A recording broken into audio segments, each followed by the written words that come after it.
The woman who left you? Tumango si Brent at ikwento niya ang kanilang pagkikita at kung paano niya nahanap si Arlena sa wakas. Hindi naman emergency yan, Brent. Makakapag-antay pa yan sa session natin next week. Marahas siyang umiling. No, it couldn't. Alam niyang emergency yon kapag nakita niya. An erection after 3 years is an emergency. Mariing ipinikit ni Lucy ang kanyang mga mata at kinurot ang tulay ng kanyang ilong. Halatang naiinis ito sa kanya. So, how's your first meeting? Fucking awesome. Malapad ang ngiti na lumabas sa mga labi ni Brent. Kulang na lang ay dumako yun hanggang sa tenga niya. He was happy for the first time in a very long time. Ang pagtatapos ng kanyang problema ay nalalapit na. Nakikita niyang liwanag sa napakahabang tunnel sa wakas. How so? I had an erection, Doc. I was fucking horny when I kissed and touched Arlena. God, she felt amazing in my arms. Like she's made for me. Kung hindi ko lang siya kinasusuklaman ay baka may nangyari na sa amin. Sa loob ng meeting room sa mesang yon. That's how much I wanted her. I can still get it up. Whoo! Whoo! Hiyaw niya na para bang nanalo siya sa loto. That's good. Tangong sambit nito. So, nakausap mo ba siya ng maayos? Naresolba na ba ang nakaraan niyo? Natigilan siya.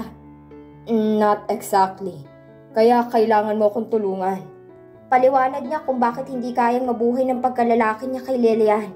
Kahit na anong gawin niya o kahit gaano kahaba ang pagromansa niya rito. Why did I react so strongly to Arlena but felt nothing for Lilian? Natahimik si Lucy ng ilang sandali pero patuloy pa rin ang pagsusulat nito sa notepad. Hindi mapalagay si Brent habang pinanonood ang kanyang therapist. Kaya naman kinuha niyang notepad saka yun binasa. Malamang ay naroon ang lahat ng sagot sa napakaraming katanungan sa kanyang problema na hindi lang nito kayang ipaliwanag sa kanya. Ikaw lang ang makakasagot sa tanong na yan, Brent.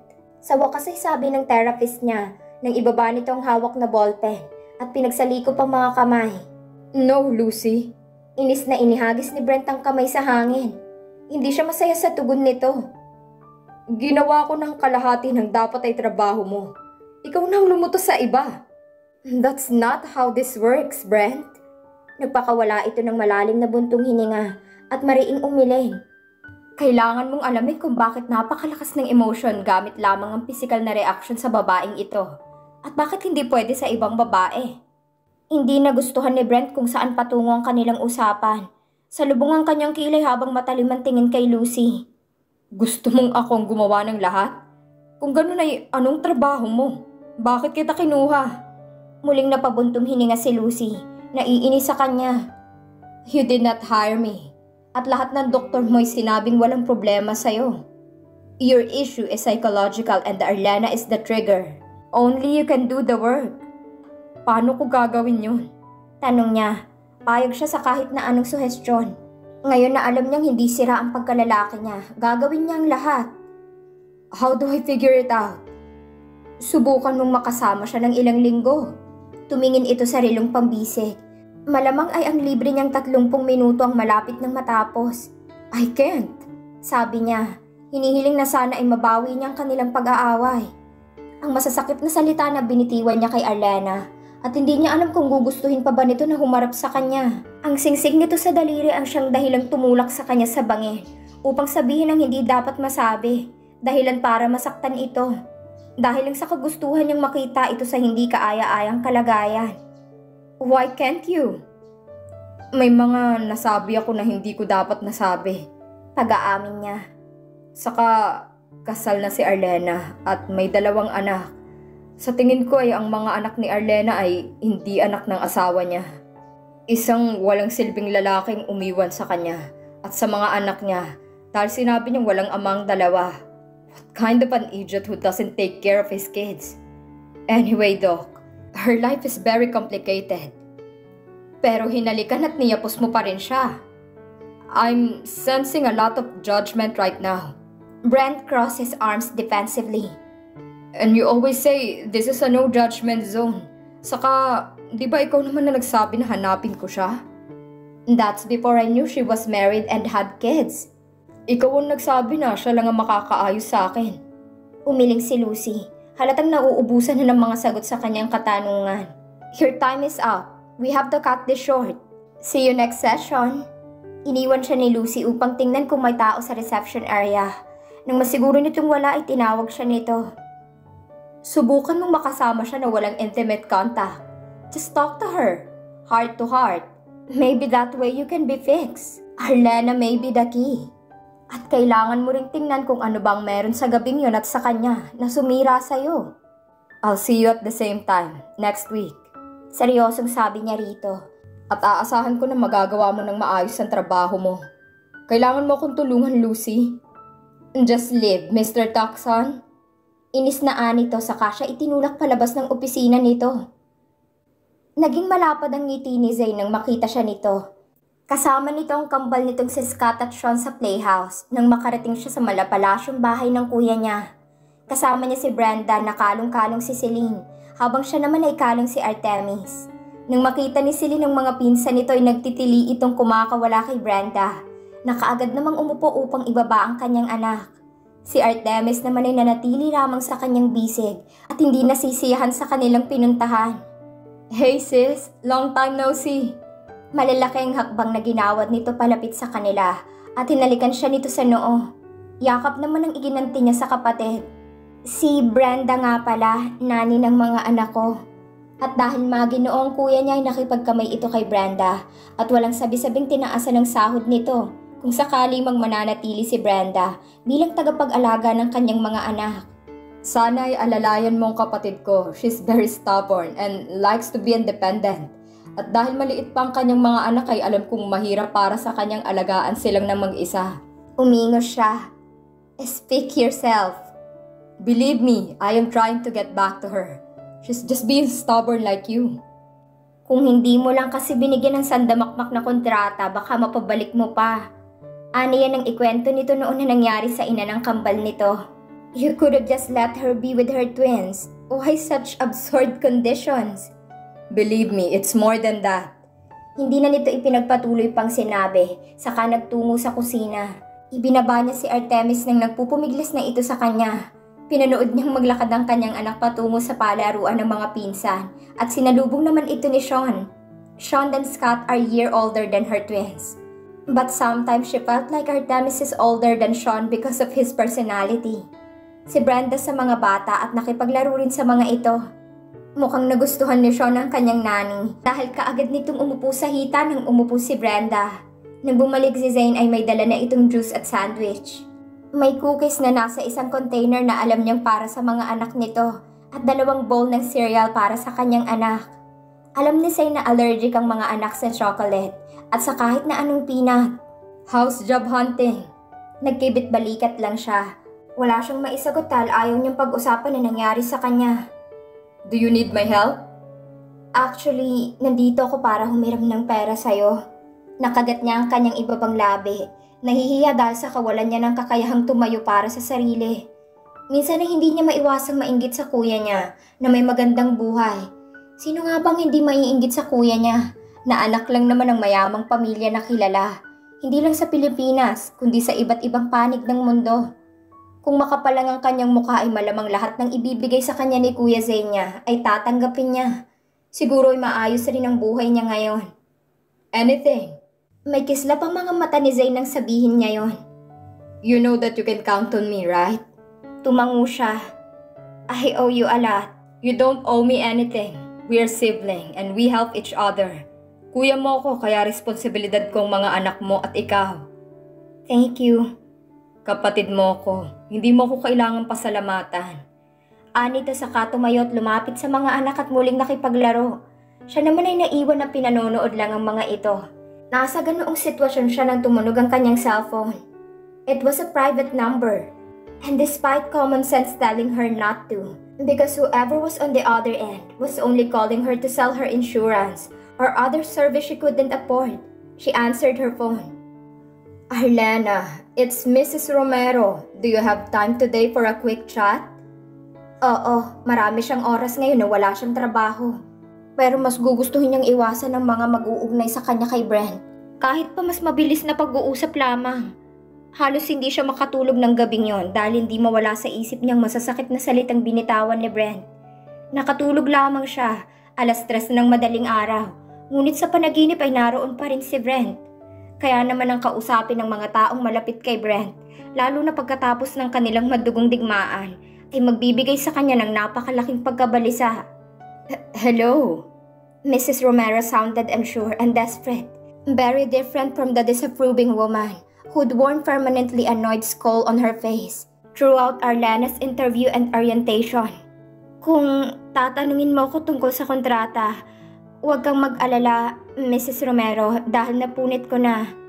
I was hoping you didn't, sabi ng ginang. Mr. Tucson needs you at work, ASAP. Natampal ni Arlena ang kanyang noo. Naglilito sa biglang pag-ikot ng mundo.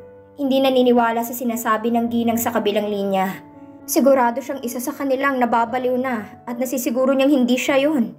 There is no way she'd return to Tucson Express, not after the bashing her heart took. At kasalanan niya ni Brent. I am sorry, but I am already hired by a company. Pagsisinungaling niya. Actually, I am at the company right now doing the interview. Mula sa gilid ng kanyang mga matay, nakita niyang paglapit ni Saint sa kanya. Nag-angat siya ng tingin sa kuya niya na kunot ang noot, nagtatanong. But thank you, Mrs. Romero.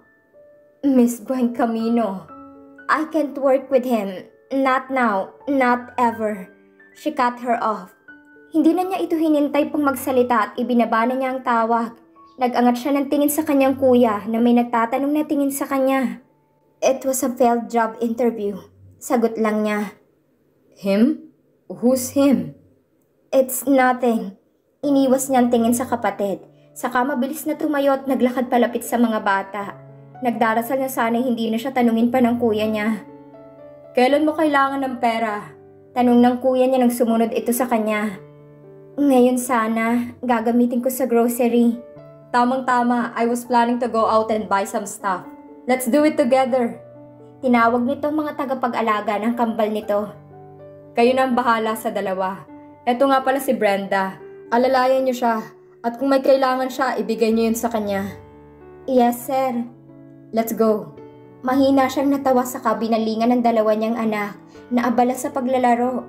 Kaya naman ibinilin niya kay Brenda ang mga ito at sinabing libre nitong magagamit ang isa sa kwarto sa itaas kung inaantok ang dalawa niyang anak.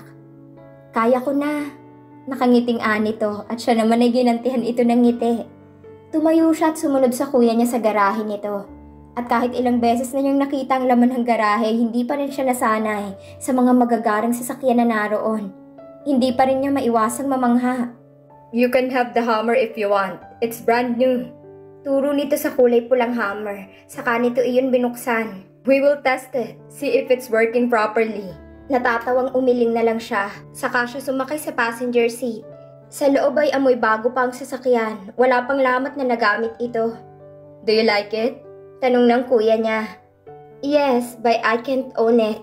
I don't have a garage. Move in with me then. Kuya, he granted. Fine, I'll drop it. Hindi na niya sinagot ang kapatid at binuhay na nito ang sasakyan saka yun pinausad palabas ng garahe. Arlena spent her time in the baby area. And because her brother is the one paying, she got everything she needs for her kids, like milk, diapers, and everything they need in their daily life. Bumili rin si Arlena ng mga kailangan ni Brenda dahil napagdesisyonan niyang i-hire na ito ng full-time dahil sa ang kuya na niyang magpapasahod. Nakakahiyaman pero wala na siyang magawa kundi ang tanggapin na lang dahil wala naman siyang trabaho.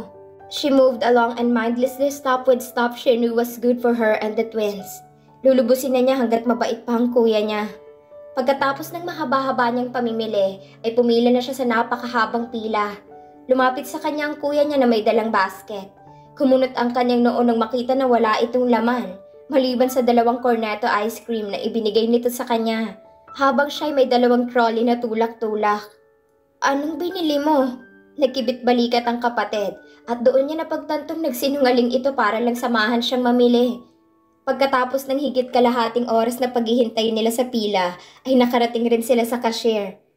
Kung noon ay nag-aalala siya sa budget niya habang sinaswipe ng cashier ang mga pinamili niya, Ngayon ay magaan ang loob niya dahil alam niyang nasa likod lang niyang magbabayad ng kanyang pinamili. Nasa parking lot na sila at isa-isang pinapasok ang mga pinamili niya nang muling tumunog ang kanyang cellphone. Text mula kay Mrs. Romero ang kanyang natanggap at plano nitong puntahan ang kanyang bahay. Inis niyang tinawagan si Mrs. Romero at sinabing makikipagkita siya sa isang restaurant na malayo sa Tucson Express. Sino yan? Hindi niya sinagot ang kuya, pagkusay nagpakawala lang siya ng malalim na buntong hininga. Pwede bang mauna ka na sa bahay? Hawak ni Brenda ang susi at iwan mo na lang ang mga pinamili roon. Kami na ang bahalang mag-ayos. Saan ka pupunta? Tanong ni Zane. Bakas ng kuryosidad ang mukha nito. Sasabihin ko na lang kapag natapos na to. Are you in trouble or something? Umiling siya. No, aayusin ko lang to. Hindi naman siya as in trouble. Kaya ko to. Are you sure? Tumango siya at kung meron man na labis na mag-aalala sa kanya, alam niyang ang kuya niya yun. I'll be fine. Trust me. He heaved a sigh and nodded. I call you when I get to your house. Okay. Niyakap siya ng kuya niya bago ito sumakay sa sasakyan.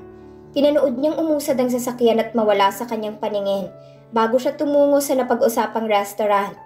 Kalahating oras ang lumipas nang makarating siya sa nasabing restaurant. Kaagad niyang nakita si Mrs. Romero na nasa loob ng window side habang nakatingin sa menu. Nagpakawala siya ng malalim na buntong hininga bago siya pumasok. Hindi na niya inayos pa ang sarili.